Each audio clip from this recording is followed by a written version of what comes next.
Hello everyone. आज हम बात करेंगे कुछ रीजंस की जिनकी वजह से हमारे पेपर्स, जब हम रिसर्च पेपर लिखते हैं तो वो रिसर्च पेपर एक्सेप्ट नहीं होते हैं या वो एक अच्छी क्वालिटी का रिसर्च पेपर नहीं होता। आज हम एक कुछ 3 टॉपिक्स पे बात करेंगे और मैं आपको उनके सॉल्यूशंस बताऊंगी कि किस तरह से आप उनको देखते हुए एक अच्छा रिसर्च पेपर लिख सकते हैं। हम 3 गलतियों पे बात करेंगे, जो 3 मेजर गलतियां हम सब करते हैं रिसर्च पेपर राइटिंग के दौरान, और हम उनको किस तरह से ओवरकम कर सकते हैं।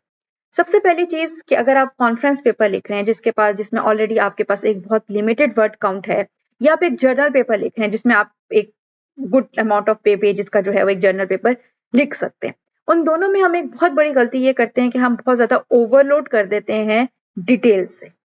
हमारे लिए वो बहुत इंपॉर्टेंट इंफॉर्मेशन होती है। ऑफ कोर्स, अगर आपने थीसिस लिखा है और थीसिस आपका गुड एक 150 पेजेस का थीसिस है, 80 पेजेस का आपका थीसिस है, उसके बाद जब आप उसको को रिसर्च पेपर में पब्लिश करते हैं तो आपके पास ऑलरेडी इतनी इंफॉर्मेशन होती है और हम सब चाहते हैं कि हम वो सारी इंफॉर्मेशन प्रोवाइड करें।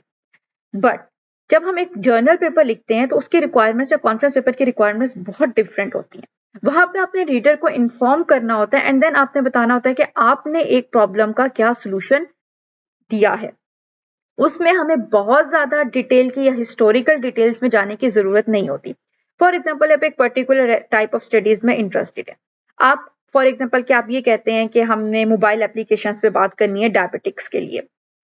आप सिर्फ बात ये करें कि जी मोबाइल फोन एप्लीकेशंस किस तरह से यूज हो रही हैं, या डेफिनेशन बताएं मोबाइल फोन एप्लीकेशन की, एंड देन आप ये बताएं कि किस तरह से वो डेवलप हुई या वो किस तरह से डिजाइन। लेकिन अगर आप हिस्ट्री में चले जाएंगे या आप हिस्ट्री में जाएंगे कि जी 2019 से स्टार्ट है या 2016 से स्टार्ट है, एक लाइन के साथ रेफरेंसेस ऐड करना is a good idea, but too much of the historical details जो है वो रिक्वायर्ड नहीं होती हैं। सो द आइडिया इज कि आप एक फोकस रहें, जो आपका टॉपिक है उस पे, उसकी बहुत ज्यादा हिस्टोरिकल डिटेल्स में आपको जाने की जरूरत नहीं है। इंट्रोडक्शन के सेक्शन में हाँ, आपका एक गुड नंबर आपको स्पेंड होना चाहिए, या आपको मेथोडोलॉजी पे बहुत ज्यादा अपना टाइम स्पेंड करना चाहिए, या पेजेस हो सकते हैं आपके मेथोडोलॉजी के, आपके रिजल्ट्स के पेजेस हो सकते हैं। But introduction is a background. उस बैकग्राउंड में बहुत ज्यादा हिस्टोरिकल डिटेल्स की या हर चीज को डिफाइन करने की जरूरत नहीं होती है जो कि आपके पेपर से रिलेटेड ना। आप अपनी प्रॉब्लम स्टेटमेंट को देखें और आप अपनी प्रॉब्लम स्टेटमेंट देखें कि आपने कौन से टॉपिक्स अपनी प्रॉब्लम स्टेटमेंट में इंट्रोड्यूस कराए। वही टॉपिक्स आपके इंट्रोडक्शन में ही इंट्रोड्यूस होने चाहिए। अगर आप ये कहते हैं कि आपने एक्स वाई और जी पे आपका फोकस है, तो आपका इंट्रोडक्शन भी एक्स वाई और जी पे होना चाहिए। उसमें आपको A B C D introduce कराने की जरूरत नहीं होती। सेकेंड, जो आप हम एक मिस्टेक करते हैं वो हम ये करते हैं कि हम बहुत ज्यादा टर्मिनोलॉजीज इंट्रोड्यूस करा देते हैं। फॉर एग्जाम्पल, या आप कंसिस्टेंट नहीं रहते हैं अपनी टर्मिनोलॉजी में। For example, mobile phone application है, ई हेल्थ है, डिजिटल हेल्थ है, ये सब चीजें कमोबेश एक ही चीज को रेफर कर रही होती हैं। बट आपने ये देखना है कि आपने डिजिटल हेल्थ से मुराद या आपकी एक टॉपिक से मुराद क्या है। फॉर एग्जाम्पल, आप कहते हैं कि जी मेरा मेरा काम जो है वो टेलीमेडिसिन के ऊपर, तो स्टिक रहे आप टेलीमेडिसिन से। आपको बहुत सारी डिफरेंट टर्मिनोलॉजीज जो उससे रिलेटेड होती है इंट्रोड्यूस कराने की जरूरत नहीं होती। उससे ये होता है कि जब आप एक जर्नल में भेजते हैं, अपना जर्नल भेजते हैं, जो रिव्यूअर्स होते हैं वो कहते हैं कि this is a too much of information, और वो इंफॉर्मेशन आपके सिर्फ इंट्रोडक्शन में यूज हो रही है, वो आपके रिजल्ट या मेथोडोलॉजी में कहीं यूज भी नहीं हो रही। आपका क्योंकि फोकस टेलीमेडिसिन पे है, लेकिन आपने इतनी टर्मिनोलॉजीज और इंट्रोड्यूस करा दी है जिसका उससे कोई लेना देना नहीं है। बहुत सारे हमारे पेपर्स में मोर देन 1 2 3 वेरिएबल्स इंट्रोड्यूस हुए होते हैं। आप जस्ट उन 1 2 और 3 को आप डिफाइन करें, एक्सप्लेन करें, लेकिन उनके साथ रिलेटेड टर्मिनोलॉजीज को आपको एक्सप्लेन करने की जरूरत जर्नल पेपर में नहीं होती। हाँ, थीसिस में आप ठीक है, आपके पास स्पेस है, आप उसको लिख रहे हैं, बट रिव्यूअर का काम आपके काम को रिव्यू करना है, उसका काम आपके टर्मिनोलॉजीज में अपना टाइम स्पेंड करना नहीं है। तो जितनी एक्स्ट्रा इन्फॉर्मेशन अगेन आप जब जो दे रहे हैं रिव्यूअर्स को, वो उसको डिस्ट्रैक्ट करती है एज कम्पेयर टू उसको फोकस रखे कि जो आप कहना चाह रहे हैं, जो आपकी प्रॉब्लम स्टेटमेंट। तो जब आप मैन्यूस्क्रिप्ट लिख लेते हैं तो उसको बहुत अच्छा तरीका ये कि आप उसको रिव्यू करें, देखें कि कौन से वर्ड्स एडिशनल यूज हुए हैं आपके इंट्रोडक्शन सेक्शन के अंदर, या कौन से ऐसे वर्ड्स हैं जो कि रिलेटेड तो हो सकते हैं या इंपॉर्टेंट तो हो सकते हैं बट आपके लिए रिक्वायर्ड नहीं है।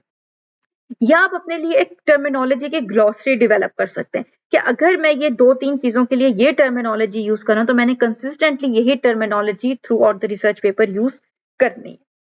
लेकिन आप उसको जो है वो कंसिस्टेंटली उसी को यूज करें, बहुत ज्यादा टर्मिनोलॉजीज को आप इंट्रोड्यूस ना करें। देन जो थर्ड एक मिस्टेक है वो ये है कि हम विजुअल या ओवरलुक कर देते हैं विजुअल इंफॉर्मेशन को। हम बहुत ज्यादा टेक्सचुअल इंफॉर्मेशन पे रिलाई कर देते हैं या बहुत ज्यादा हम टेबल्स के ऊपर, table is a good thing but too much relying on textual information भी ठीक नहीं होती है।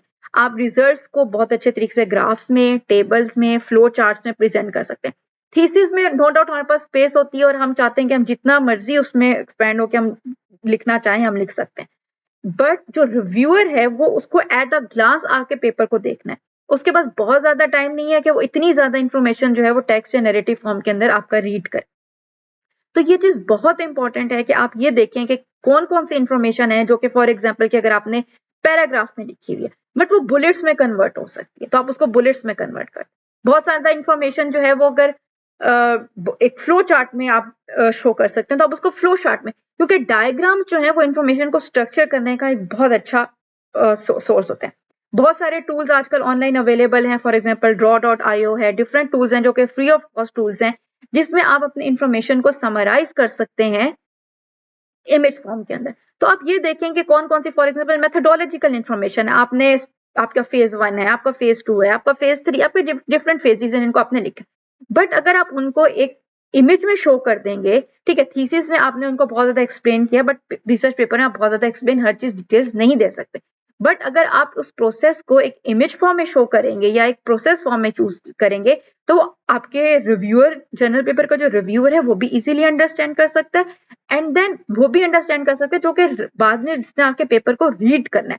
समटाइम्स जो रीडर्स होते हैं या मोस्ट ऑफ द टाइम जो रीडर्स होते हैं वो उस पर्टिकुलर नीश से नहीं होते हैं। जितनी डिटेल आपको पता है कोई और को उतनी डिटेल नहीं पता होगी। तो this is the very first point कि आप देखें कि किस किस इंफॉर्मेशन को आप अगर फॉर एग्जाम्पल कि आप स्टेजेस एक्सप्लेन कर रहे हैं या आप कोई इंफॉर्मेशन एक्सप्लेन कर रहे हैं या कोई प्रोसेस को एक्सप्लेन कर रहे हैं तो किस तरह से आप यूज कर सकते हैं विजुअल इंफॉर्मेशन को। टेबल्स को यूज कर सकते हैं, आप फ्लो चार्ट्स को यूज कर सकते हैं, आप डिफरेंट टाइप ऑफ मैप्स को यूज कर सकते हैं। तो आप उनको यूज करना स्टार्ट करें और उसके स्किल को लेना आपके लिए बहुत ज्यादा इंपॉर्टेंट है। बाकी बहुत सारी मिस्टेक्स हम और भी करते हैं, हम नेक्स्ट वीडियोस में जो है उनको भी देखेंगे किस किस्म की हम मिस्टेक करते हैं रिसर्च पेपर के दौरान और हम उनको किस तरह से इम्प्रूव कर सकते हैं। Thank you so much.